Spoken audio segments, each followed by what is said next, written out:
What are some beloved sneakers that we all agree are amazing, but maybe, just maybe, they haven't aged well in 2025? I asked you, and I'm going to let you know what you said, this time on Fire Footwear.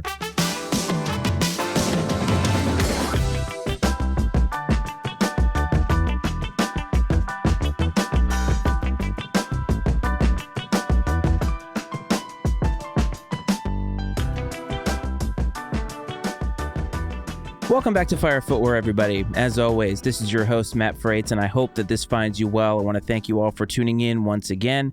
I hope you enjoyed last week's episode. Shout out to Carrie. And honestly, I think the idea that maybe hype sneaker releases are coming back, maybe it is valid. Some of you agreed, some of you disagreed, but either way, I'm just glad that you are here. So this week, we are going to switch gears a little bit to a topic that's been on my mind that I honestly thought, how am I going to talk about this without offending people? And what I ended up coming up with was, well, you know what? I'm going to ask you. I'm going to ask the followers and supporters of Fire Footwear to kind of give me some ideas of what they think maybe hasn't aged well in 2025. What do I mean by aged well? And I don't know if I articulated this all that well in terms of TikTok and Instagram, but when I think of it, I think of shoes that are universally beloved in the culture. That there are shoes that I think if you ask any casual sneakerhead, that they would tell you X, Y, or Z is beloved. This is one of the best shoes of all time, whatever kind of accolades you want to pour on some of these shoes. And I think sometimes in sneaker culture, we tend to think that we have to continue to believe something just because it has either always been believed or is believed by a portion of the culture today. And you are free to believe whatever you want. You are free to like, not like, whatever you'd like. That's kind of the whole point, in my opinion. And so when I was thinking about it, I was thinking about what is a shoe that I would look at that I know objectively many people in the culture would say, that is fire, it's one of the greatest shoes of all time. But when I compare it to where we are in 2025, and I look at its aesthetic, I look at its design, maybe it doesn't hold up in terms of how it has aged compared to where we are going in the culture, and especially where we have been in the time frame that this shoe has been out. And I have to say, I was not disappointed by the answers many of you gave, and shout out to everybody who participated. Certainly, TikTok was a great place to do so. A lot of people had opinions about shoes on there. Some people had opinions on YouTube. People had opinions on Instagram. And there was a few that sort of were the same amongst the answers. And so I'm going to talk about those. But I'm going to talk about these in no particular order. Some are going to offend some of you more than others, and some of them I think are very interesting. So we're going to start in the year 1995, and that is with the Stackhouse ones. Does everybody remember Fila? It's a brand that I associate with the 90s. It is a brand that I associate with the Sopranos, and it's a brand that we really haven't seen a whole lot from in, 20 years or so? Maybe that's unfair. Maybe it's been about 15 years. But when I think about Fila, I think about the 90s, I think about the early 2000s, and I think of it as an old brand. Jerry Stackhouse is an old player. He's been retired for quite a while, but this was his first signature shoe. And when you go back and look at it, does it hold up today? When I look at it, I see a product of a very specific time frame, and you could probably make that argument for a lot of retros that are coming out. But I think that there was a period of time in the 90s where designs were really fixated in that time period. And when you try to bring them forward, they don't really match. There's no real way to update them to today's standards. And so if I were to rate this shoe on a scale of 1 to 10 of how does it age, I kind of want to give it a 2. It has this sort of spaghetti look. It looks very similar to the Barclays from 1994, but it doesn't really have that same appeal. I think that it is sort of held down by the fact that it's part of a brand that really didn't go anywhere. I mean, outside of Grant Hills, Fila really didn't do a whole lot in the basketball court. It had a very short shelf life. And so this was an interesting one because it's a really big pullback from the past, but I was glad that this person brought it up. And then there's the Air Command Force. Now, the Air Command Force, of course, there's a colorway that is associated with White Men Can't Jump. That movie is from 1991, 1992, somewhere in that time frame. There was, of course, the Jordan 312, which was designed after the Air Command Force from White Men Can't Jump. It was actually the first sneaker that I bought when I got back into the culture. But when you look at this silhouette is incredibly dated. It's very large, it's very bulky, it's very tall. It does have shades of some other Air Jordan elements. It has shades of other trainers from the time period. But as a collection, it really is not that great, and it doesn't really hold up. Now, of course, if you have a nostalgic feel about it, sure, feel free, go ahead, love it. But I think you're not going to see too many of those retroed and too many of those fly off of the shelves, because I just don't think that it's a silhouette that really aged well at all. I think it's, again, like the Stackhouse ones, is very fixated on that time period. And so for that, I would probably say, again, this is probably a 2 out of 10 in terms of has it aged well. I think that the color blocking on it and the color palette of it certainly can be applied today, because we're doing a great job with retro things. If you look at the NFL and you look at their uniforms, those 80s and 90s Seahawks jerseys are straight fire, like objectively straight fire. But this is not one of those that I think can really be brought up. So that was an interesting one. And if we're sticking with older shoes, now this one's interesting because it really could be considered on the Mount Rushmore of sneaker silhouettes, and that was the Air Force One, and that got brought up quite a few times. I don't know how I feel about this one, but I think I have a theory. I think the Air Force One is still a great silhouette in terms of its place in history. I mean, it debuted in 1982. It predates most of the silhouettes that the culture still looks for today in terms of Jordans and Dunks and so forth. And I think that it still has a place in the culture. And every so often, an Air Force One will come out or maybe be retroed. I'm thinking about the linens, and people feel a way about it. But the Air Force One is bulky, and it just doesn't fit the aesthetic of where we have gone in how we design many consumer products today. If you look at cars from the 80s and you look at cars now, the streamlining, the sleekness of them, the shoes that we are currently making, the sneakers that we are wearing fit that aesthetic as well.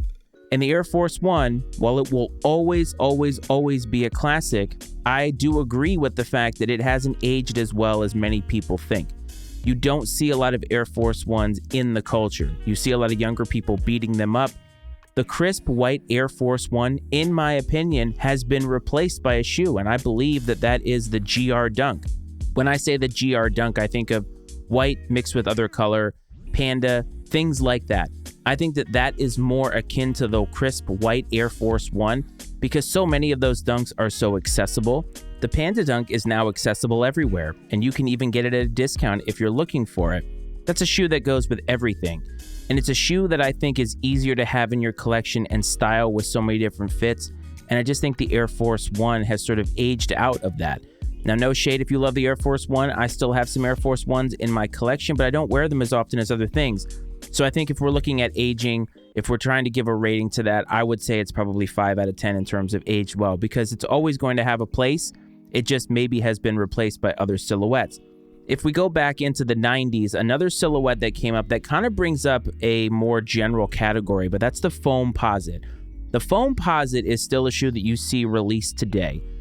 People do feel a certain way about it. Shout out to Julius, who is a listener of the show, who I know loves Foamposites. And I even did an episode trying to sort of track down the history of the Foamposite.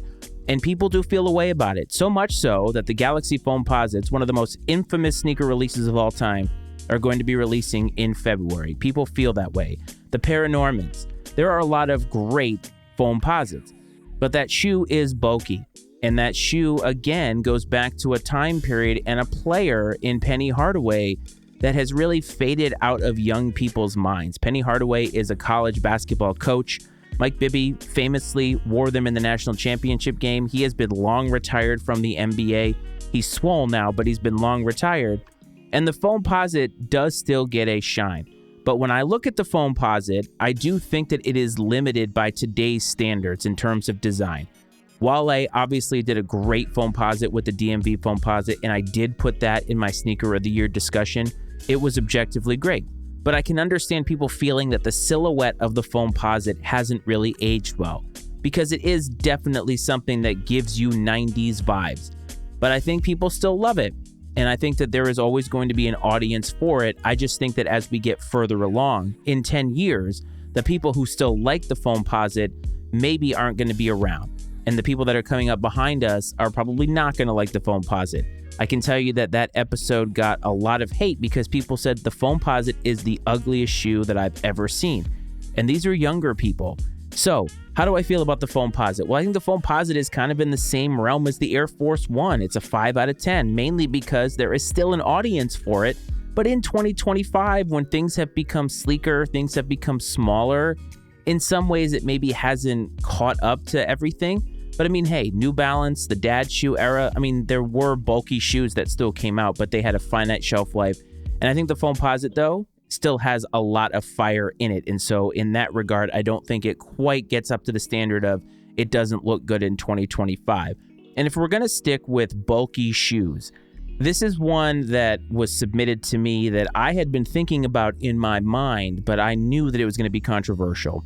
And this particular submission were the Red October Yeezy 2s. But really, when I made this list, what I had already put on the list was the Yeezy 1 and the Yeezy 2. Now, hear me out. I know that the Nike Air Yeezy 1 and the Air Yeezy 2 were revolutionary at the time. They 100% were. Kanye was at the peak of his game at that time, and he was doing things that nobody else was doing. Now, the Yeezy 1 and the Yeezy 2 obviously looked a lot like the Louis Vuitton shoe that he had designed, I think back in like 04, 05, somewhere in that time frame. Somebody can fact check me on that. But the whole point is that he had designed that shoe, which was a luxury version of this shoe. Now, the Yeezy 2 obviously took hits from the Air Tech Challenge. You saw the strap over the forefoot. Obviously, those are things that you still see today. They do give you 90s vibes. And the details of the three colorways of the Yeezy 2 specifically, the Solar Reds, the Platinums, and of course the Red Octobers, the details are there. The quality of the material is there. But that shoe is a boot. They will always be in the pantheon of one of the coolest silhouettes ever designed because they were unlike anything else. And of course, with the Red October specifically, the nature of that release, the story, the lore, like I talked about last week, will always follow it. It will always give it that shine. But if I'm looking at shoes today, if a shoe that looks very similar to the Nike Air Yeezy 2 and even the Yeezy 1 comes out today, that isn't associated with Kanye West or isn't a direct retro of either of those silhouettes, are people buying it? Is it something that's going to hit the hype button in the culture?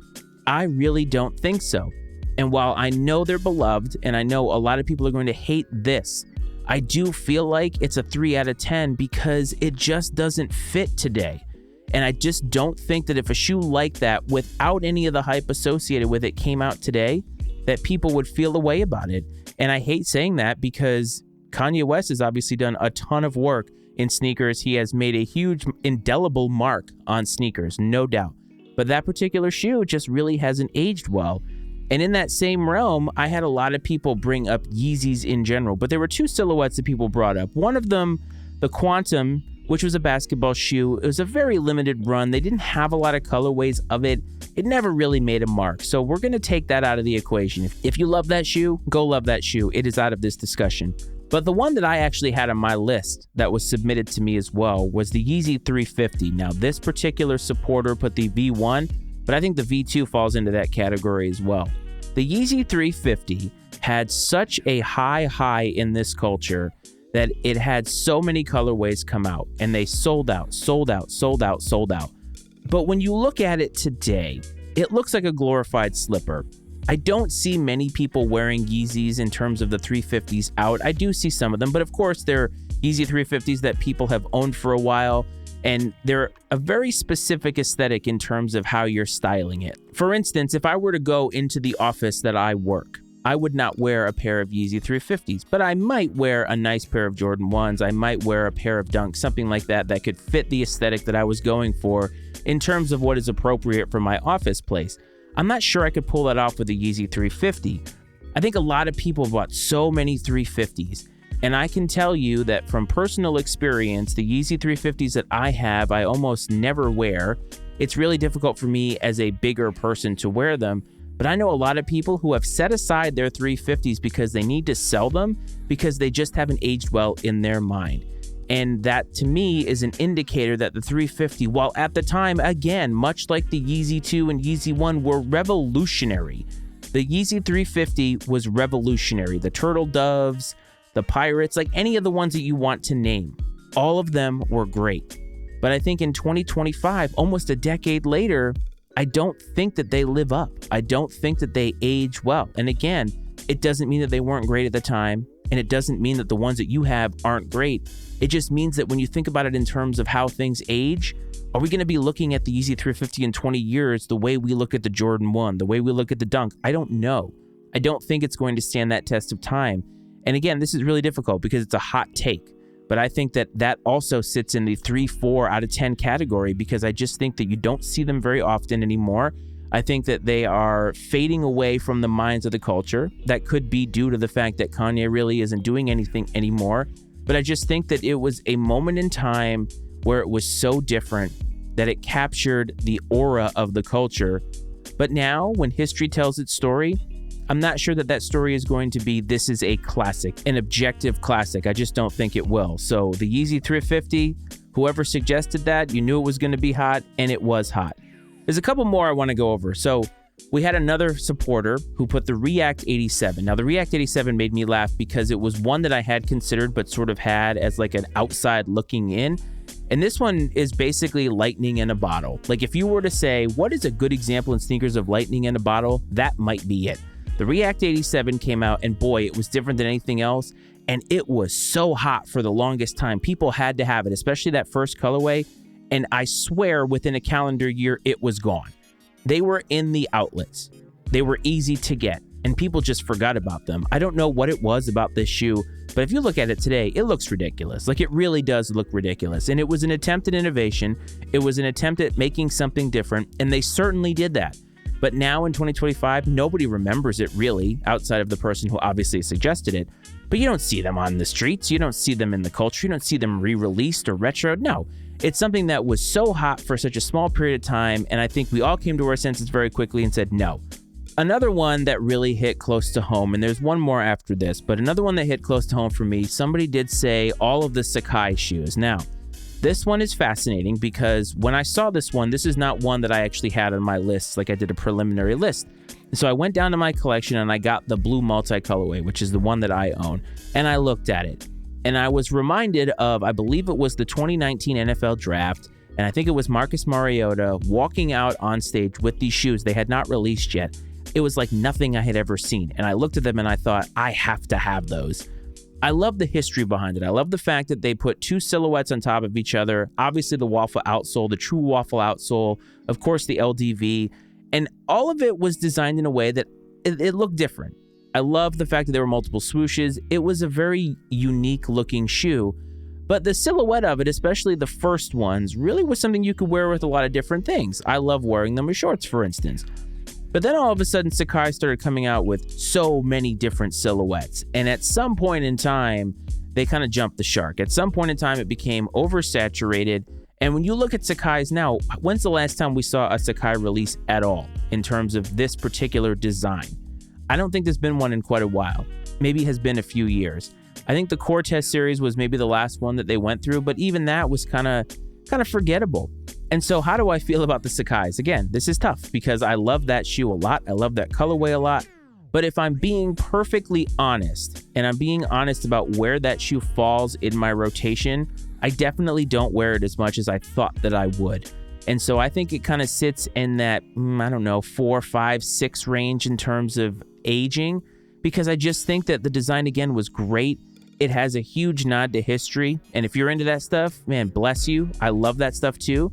But I just don't know if it holds up today that somebody's going to come up to me and be like, yo, those are the Sacai's. I don't know. Maybe they will. I haven't had it happen yet. And so that kind of leads me to believe that maybe this person is right. And maybe I haven't really put enough thought into it, and my personal bias about that shoe has clouded my judgment. So there's one more left. Now, there were some other ones that I will share maybe on Instagram one day, but this one was interesting, and it was Travis Scott releases. That's all that it said. And Travis Scott releases is obviously very broad, but Travis Scott releases, I think, means a certain thing to some people in the culture. The person that put this in, full transparency, is somebody that I know, and it is somebody who has been in the game for a very long time. Travis Scott releases have become to the point where you expect them now. But back in 2019, when that first Mocha 1 dropped, that was unexpected. And it definitely deserves the praise that it gets. It's a great shoe. Travis Scott has a really good gig. He gets to design Jordans. He gets to design Nikes. He basically gets to do whatever he wants. And if you look at his catalog, he has done a lot of great work. I have been very critical of the fact that he has been designing so many Jordan 1 lows to the point that it takes away the special nature of it. And so when you think about aging well, I always think about the silhouette and whether it's aesthetic and the way that it was designed, whether it fits in 2025. But this is an interesting submission because I think maybe the idea of Travis Scott releases hasn't aged well. I mean, yes, they sell out, of course, and he is trying to do new things with the Jumpman Jack and the Field Jacks and all of that stuff. I think that stuff is great. I think it's great that they're putting new design elements on it, that they're trying to make new shoes. They're not just always slapping Travis Scott on a Jordan 1. But this one, I think I leave up to you because I don't know how to rate this because I think that the Jordan 1 low is a nice silhouette.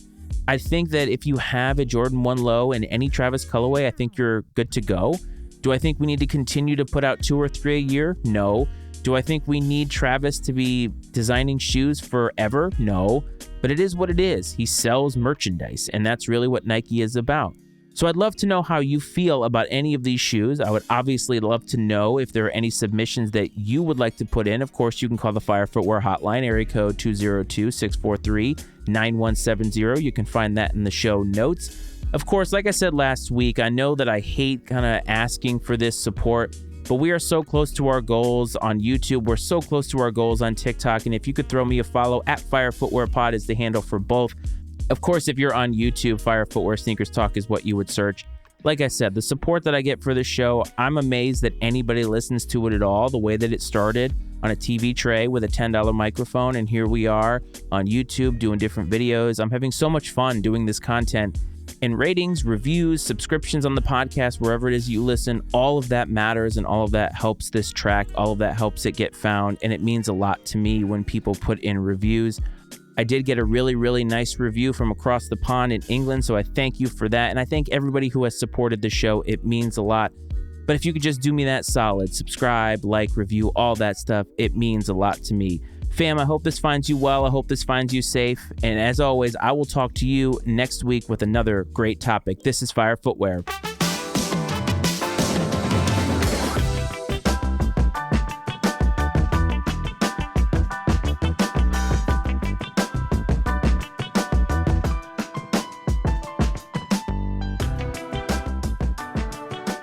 The opinions and viewpoints expressed on Fire Footwear are those of Matt Frates and his guest, and not necessarily those of the Matty Ice Media Network. Fire Footwear is exclusively owned by Matt Frates and is brought to you by the Matty Ice Media Network.